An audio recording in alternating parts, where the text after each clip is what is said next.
Skin మొహం మీద ఉన్న మంగుమచ్చులకి laser treatment. Your skin and hair care just phone call away. Sir 2 తారీఖు వాళ్ళు అప్లికేషన్ పెట్టుకుంటే 3 తారీఖు పోలీసులు తిరస్కరించారు. 4 తారీఖు హీరో కానీ హీరోయిన్ కానీ సినిమా ప్రొడ్యూసర్స్ కానీ ఎవరు థియేటర్ రావడానికి వీల్లేదు. ఈ థియేటర్లో మేము సెక్యూరిటీ ఇవ్వలేము. ఈ థియేటర్కు ఉన్నది ఒకటే దారి. ఈ దారిలో ఇంతమంది వేలాది మంది అభిమానులు వచ్చినప్పుడు మేము కంట్రోల్ చేయలేము, వద్దు అని తిరస్కరించారు. తిరస్కరించిన తర్వాత కూడా 4 తారీఖు 9:30 ప్రాంతంలో హీరో రావడం జరిగింది. రావడం కారులో వచ్చి థియేటర్లో పోయి సినిమా తెచ్చి మళ్ళీ కారులో వెళ్ళిపోతే పెద్దగా ఇంత ఇబ్బంది జరుగుతుండేనేమో లేదో నాకు తెలియదు. కానీ ఎక్స్రోడ్ చౌరస్తా కంటే ముందు నుంచే కారులో రూఫ్ టాప్ ఓపెన్ చేసి రోడ్ షో చేసుకుంటే థియేటర్లో పోవడంతో ఆ చుట్టుముట్టుతున్న 7-8 థియేటర్లలో ఉన్న సినిమా అభిమానులు మొత్తం ఇక్కడికే రావడంతో వేలాది మంది జమ అయినారు. ఆ గేట్ ఒక్కసారి హీరో కారు లోపలికి పంపించడానికి ఆ ఉన్న గేటు తెరవడంతో వేలాది మంది ఒక్కటేసారి ఉప్పెనలాకి వచ్చారు. ఆ ఉప్పెనలో చనిపోయిన రేవతి, ఆమె కొడుకు, భార్య, భర్త, కూతురు వాళ్ళు అలాగైపోయి కొడుకు తల్లి ఒక పక్కన పోయి ఆ జనాల నుంచి తప్పించుకొని టికెట్ చేసుకొని ఆ తొక్కిసలాటలు హీరోను థియేటర్ లోపలికి తీసుకుపోవాలనుకున్న టైంకి అతను బండి మీద రోడ్ షో చేసి దిగేటప్పటికి వేలాది మంది హీరోని కలవడానికి చొచ్చుకొచ్చారు ముందుకు.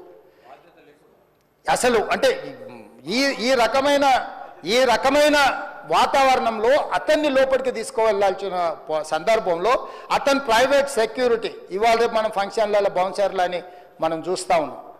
50-60 మంది సరిగ్గా లెక్క తెలియదు, 50-60 అని అంటున్నారు, నెంబర్ 4 ఎక్కువ తక్కువ.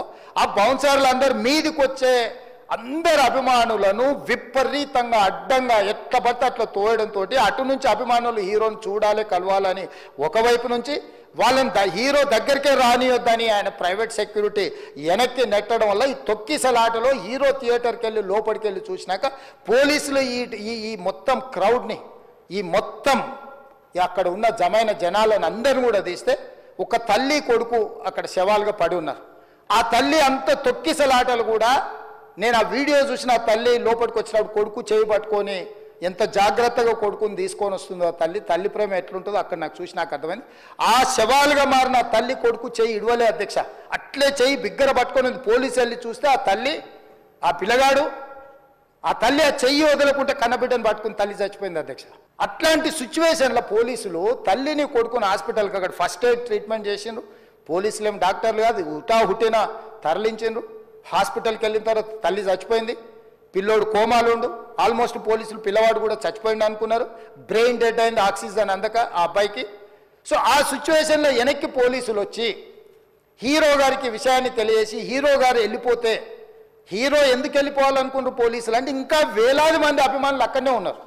హీరో గారు థియేటర్లో కూర్చొని ఉండడం వల్ల సినీ ప్రముఖులు ఉండడం వల్ల ఈ బయట జమైన వేలాది మంది అభిమానులు అక్కడ నుంచి పోకుండా అక్కడనే ఉండడంగా థియేటర్ లోపల కూడా బాల్కనీలో టాప్ బాల్కనీలో హీరో కూర్చుంటే నేల కింది నుంచి పై వరకు వెనక్కి తొక్కుట పైకెక్కి హీరో చేతులు కలపాలని కోతులు ఎగబడ్డట్టు కోట మీదకి కోతులు ఎగబడ్డట్టు ఉల్టా పైకి తొక్కిసలాట జరిగింది అధ్యక్ష. థియేటర్ వాళ్ళు పోలీసులను హీరో దగ్గరికి వెళ్ళి చెప్పడానికి కూడా అనుమతి ఇవ్వకుండా థియేటర్ వాళ్ళు పోలీసులను బ్లాక్ చేశారు అధ్యక్ష. ఎప్పుడైతే హాస్పిటల్లో తల్లి చచ్చిపోయిన పిల్లగాడు కూడా ఆల్మోస్ట్ చావు నోట్లో ఉన్నాడు అని తెలిసి పోలీసులు వచ్చి ఏసీపీ వెళ్ళి చెప్పడానికి పోతే థియేటర్ సిబ్బంది లేదు హీరో దగ్గరికి వెళ్ళడానికే వీలేదని చాలాసేపు పోలీసులను కూడా హీరో దగ్గరికి పోనీయలేదు అధ్యక్ష వాళ్ళ ప్రైవేట్ వీళ్ళు.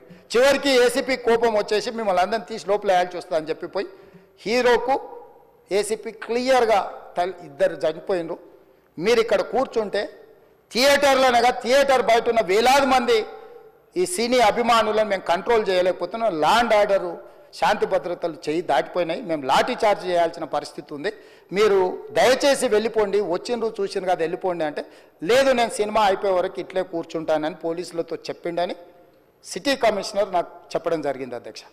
అదేవిధంగా ఇంకా కంట్రోల్ కాకపోవడంతో అప్పుడు డీసీపీ పై అధికారి రంగంలో దిగి వాళ్ళ అందరినీ లోపల వాళ్ళ ఎంబడున్న అడ్డుకుంటున్న వాళ్ళను పోలీసులతో జరిపించి చక్కగా డీసీపీ పోయి హీరో గారికి బయట చనిపోయినరు, పరిస్థితి చాలా గందరగోళంగా ఉన్నది, మీరు ఇక్కడ నుంచి కదలాల్సిందే లేకపోతే మిమ్మల్ని పోలీస్ స్టేషన్కు తీసుకెళ్లాల్సిన పరిస్థితి వస్తుంది, మీరు ఇక్కడ నుంచి కదలాల్సిందే అని బలవంతంగా అతన్ని సినిమా మధ్యలో 12 గంటల సమయంలో రాత్రి 12 గంటల సమయం అట్టిగా ఆ సమయంలో అతను తీసుకొచ్చి బండెక్కిస్తే మళ్ళీ అతను రూఫ్ టాప్ ఓపెన్ చేసి మళ్ళీ చేతులు ఊపుకుంటూ రోడ్ షో చేసుకుంటూ అంటే తల్లి చనిపోయి పిల్లగాడు చావు బతుకుల మధ్యలో ఉన్నాడు, మీరు వెళ్ళండి అని వెనక్కి పంపిస్తే కూడా మళ్ళీ కారులో రూఫ్ టాప్ ఓపెన్ చేసి చేతులు ఊపుకుంటా అభిమానులను సంతోషపెట్టుకుంటా రోడ్ షో చేసుకుంటా అతను వెళ్ళిపోయింది అధ్యక్ష. పోలీసులు కేసు చేసిరు.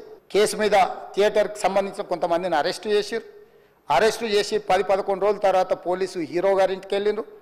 మీరు కూడా కేసులో A11 మీ మీద కేసు ఉందని చెప్పడానికి పోలీసులతో దురుసుగా ప్రవర్తించిండు.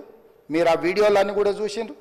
ఆ పరిస్థితిలో చట్టాన్ని అమలు చేసే పోలీసులు ఆల్రెడీ ప్రాణాలు పోయినాయి, ఒక నిరుపేద తల్లి చనిపోయింది, కొడుకు చావు బతుకుల మధ్యలో ఉన్నాడు. ఆ రోజు కోర్టుల కేసులు కూడా వస్తున్నాయి. కోర్టుకు కూడా మీరు విచారణలు ఏం చేసిండ్రని కోర్టుకు కూడా పోలీసులు జవాబు చెప్పాల్సిన పరిస్థితి ఉండే అధ్యక్ష. దాంతో మాట్లాడితే వాళ్ళు చాలా బాధ్యతారహితంగా సమాధానాలు ఇచ్చారని మా పోలీస్ సిబ్బంది చెప్తాను. దాంతోనే అతన్ని పోలీస్ స్టేషన్ తీసుకెళ్ళారు అధ్యక్ష. ఇక్కడి వరకు ఒక హీరో, ఒక థియేటర్లో జరిగిన సంఘటనలు, వీటన్నిటి నేపథ్యంలో పోలీసులు వాళ్ళ విధి నిర్వహణ నిర్వహించారు అధ్యక్ష. ఎప్పుడైతే అతను పోలీస్ స్టేషన్కు తీసుకెళ్ళిరో కొన్ని రాజకీయ పార్టీలు పైశాచికంగా ఎంత నీచంగా నన్ను తిట్టుకుంటా పోస్టులు పెట్టినరంటే, అంటే तेलंगाना समाजम लो मलकपेट बलाला साहब के कॉन्स्टिट्यूंसी के वोटर है उन लोग मलकपेट के छोटे नौकरी, उसका नौकरी अकबर साहब वो 30,000 नौकरी करता है, उसके परिवार में कोई कमाई नहीं है। एक एक टिकट 3,000 रुपये में खरीदा, वो बच्चा उनका फैन है बोल के उनके परिवार 12,000 रुपये रखकर 4 टिकट खरीद के पिक्चर को गए। 30,000 महीने को कमाने वाले నెలకు 30,000 జీతంతో పనిచేసి ఒక ప్రైవేటు చిన్న దాంట్లో ఉద్యోగం చేసుకునే తండ్రి తన కొడుకు ఆయన అభిమానాన్ని కుటుంబము 12,000 రూపాయలు 3,000కు ఒక టికెట్ 12,000 రూపాయలు పెట్టి సినిమా థియేటర్కి వెళ్తే థియేటర్లో చనిపోయిన 11వ రోజు వరకు వీళ్ళు ఎవరు హీరో కానీ ప్రొడ్యూసర్ కానీ ఎవరు కానీ ఆ కుటుంబాన్ని చనిపోయిన కుటుంబాన్ని కానీ హాస్పిటల్లో చావు బతుకుల మధ్యలో ఉన్న పిల్లవాడిని పరామర్శించడానికి కూడా పోలేదు అధ్యక్ష. సుమన్ టీవీలో మీ పర్సనల్ అండ్ బిజినెస్ ప్రమోషన్స్ కోసం కింది నెంబర్కి కాంటాక్ట్ చేయండి.